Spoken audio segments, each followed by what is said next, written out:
Injil hari ini mengatakan kepada kita, sukar sekali orang kaya untuk masuk surga. Kemudian di tahun-tahun yang lalu, Romo seringkali mendapatkan pertanyaan ketika Injil hari ini dibacakan. Romo, kok Tuhan Yesus kayak benci sama orang kaya ya? Gitu ya. Jadi Romo, orang kaya tuh bisa masuk surga nggak? Salah nggak cita-citaku kalau jadi orang kaya? Atau salah nggak aku kalau bekerja keras untuk menjadi orang kaya? Jadi Injil hari ini tidak mengatakan bahwa Tuhan Yesus benci dengan orang kaya. Bahkan ada seorang sahabat Yesus yang setia, yang kaya raya, tapi dia memiliki gelar rasulnya para rasul. Ada yang tahu kira-kira siapa? Orang kaya, gelarnya rasulnya para rasul. Ada yang tahu? Ada ya? Beliau adalah Santa Maria Magdalena. Santa Maria Magdalena adalah seorang yang kaya raya. Bisa dibilang dia sosialita di zamannya. Bersama sahabatnya Yohana, seorang bendahara Herodes. Jadi istri dari bendahara Herodes. Jadi Santa Maria Magdalena dan Santa Yohana akhirnya mendirikan komunitas. Ini bisa dibaca nanti di Injil Lukas pasal 8 ayat 1 sampai dengan 3. Santa Maria Magdalena dan Santa Yohana akhirnya mendirikan komunitas ibu-ibu sosialita di zaman itu, yang akhirnya mendukung dan menyokong penginjilan Tuhan kita Yesus Kristus.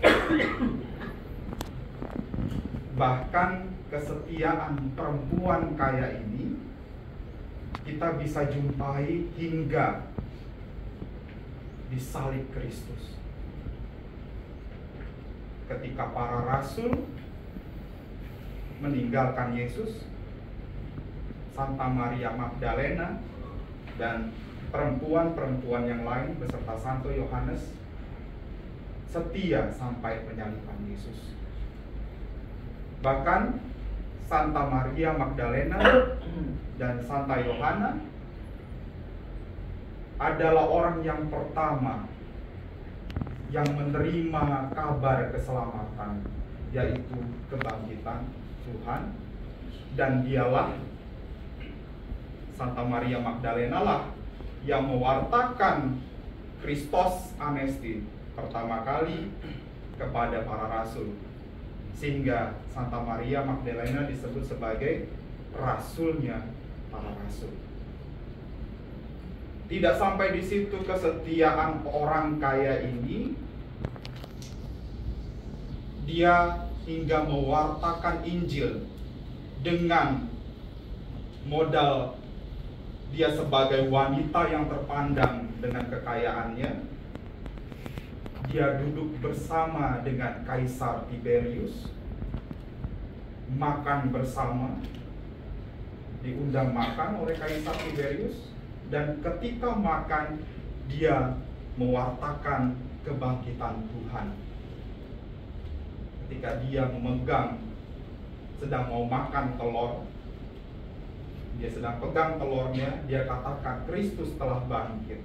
Lalu Kaisar Tiberius mengatakan kepada Maria Magdalena, aku lebih percaya telur itu bisa jadi merah daripada Kristusmu itu telah bangkit. Seketika itu juga telur itu menjadi merah. Dan setiap Paskah, kejadian ini kita peringati dengan membawa telur berwarna merah. Tidak sampai di situ juga, Santa Maria Magdalena akhirnya mewartakan Injil sampai ke Perancis. Dia disebut sebagai rasulnya bangsa Perancis, Dan ketika dia sudah berhasil mewartakan Injil di sana, dia meninggalkan Santo Lazarus yang dibangkitkan Tuhan sebagai uskup di sana, yang bergelar uskup Marseille. Jadi Santo Lazarus adalah uskup pertama di Perancis. Dari kisah Santa Maria Magdalena ini kita bisa lihat bahwa tidak salah menjadi kaya jika kekayaan itu kita gunakan untuk pewartaan Injil. Tidak salah menjadi sosialita, bahkan kita bisa mengumpulkan ibu-ibu seperti Santa Maria Magdalena dan Santa Yohana. Dikumpulkannya ibu-ibu para perempuan saat itu untuk akhirnya menyokong karya pewartaan Tuhan kita Yesus Kristus dan para rasul. Ini yang dilakukan Santa Maria Magdalena. Kemudian apa yang disinggung oleh Tuhan kita Yesus Kristus pada hari ini? Yang disinggung oleh Tuhan kita Yesus Kristus adalah ketika orang kaya melekatkan hatinya kepada kekayaannya, hingga tidak mau berbagi kepada sesama. Tuhan Yesus mengibaratkan orang kaya itu susah masuk sorga seperti unta, lebih mudah unta masuk ke dalam lubang jarum. Santo Kiril dari Alexandria mengatakan bahwa unta di sini sebenarnya salah penerjemahan. Di dalam bahasa Yunani adalah kamilos, yang kemudian diterjemahkan sebagai unta, yang seharusnya adalah kamelos. Yang seharusnya adalah kamilos, tali tambang kapal. Jadi tali tambang kapal itu akan susah masuk ke dalam lubang jarum. Bagaimana caranya tali tambang kapal ini harus masuk ke dalam lubang jarum? Caranya adalah dilepas ikatannya satu persatu. Dilepas hingga tali tambang itu menjadi kecil, kemudian tali tambang yang sudah menjadi kecil tadi menjadi benang-benang halus tadi, baru masuk ke dalam lubang jarum. Di sini adalah suatu perumpamaan orang kaya ketika dia ingin masuk surga, melepaskan dirinya dari kemelekatan akan kekayaannya. Kemudian kalau kita akhirnya menerjemahkan itu sebagai unta, tidak salah juga, karena ada banyak bapak gereja yang mengatakan ini adalah unta yang masuk ke dalam lubang jarum. Tetapi jarum di sini bermakna suatu gerbang kecil di benteng kota Yerusalem. Gerbangnya ini hanya muat untuk manusia. Jadi kalau unta nggak bisa masuk ke gerbang ini kalau unta tidak menundukkan kepalanya. Jadi makna penting dari apa yang dikatakan oleh Tuhan Yesus adalah ketika orang kaya ingin masuk ke dalam sorga, jadilah seperti unta yang masuk ke dalam lubang jarum, melihat ke bawah, menunduk melihat sesamanya yang masih menderita. Kemudian unta juga kita bisa belajar dari unta dalam bekerja keras untuk mendapatkan kekayaan yang baik, sehingga kita tidak melekat pada kekayaan itu. Yang pertama adalah unta adalah binatang yang pekerja keras. Namun sebelum dia memanggul barang bawaannya, apa yang akan dilakukan oleh unta? Dia menekukkan kedua kakinya untuk membawa beban barang yang harus dia kerjakan hari itu. Artinya sebelum memulai pekerjaan, ketika kita meniru unta, kita harus menekukkan kaki kita di hadapan Tuhan dan berdoa. Setiap memulai pekerjaan kita, agar pekerjaan kita dipersembahkan untuk kemuliaan Tuhan. Kemudian setelah bekerja juga demikian, unta akan menekukkan kakinya lagi, kedua kakinya. Akhirnya barang bawaan bisa dibawa oleh Tuhan. Demikian juga kita, ketika kita sudah selesai bekerja, kita persembahkan pekerjaan kita itu untuk Tuhan kita. Dan kita menekukkan kedua lutut kita dan berdoa kepada Tuhan, bersyukur karena penyertaan Tuhan atas segala pekerjaan.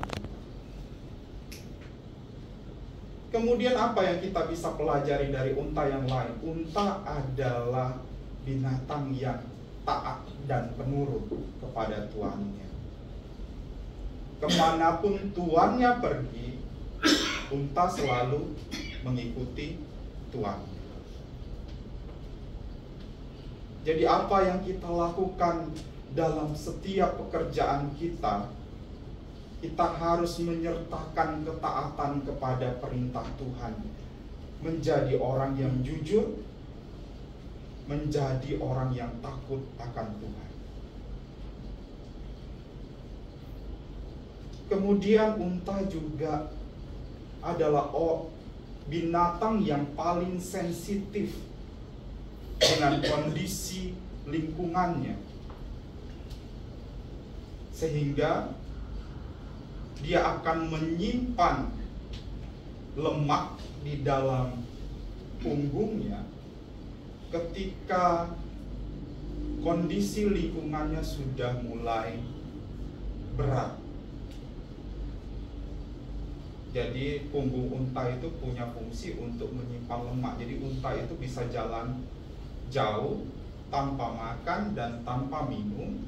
Kenapa? Karena di dalam punggungnya unta itu tersimpan banyak lemak, sehingga kalau dia kehausan dan kelaparan, dia akan mendapatkan asupan makanannya dari punggung unta. Demikian juga kita harus sensitif dengan kondisi di lingkungan sekitar kita.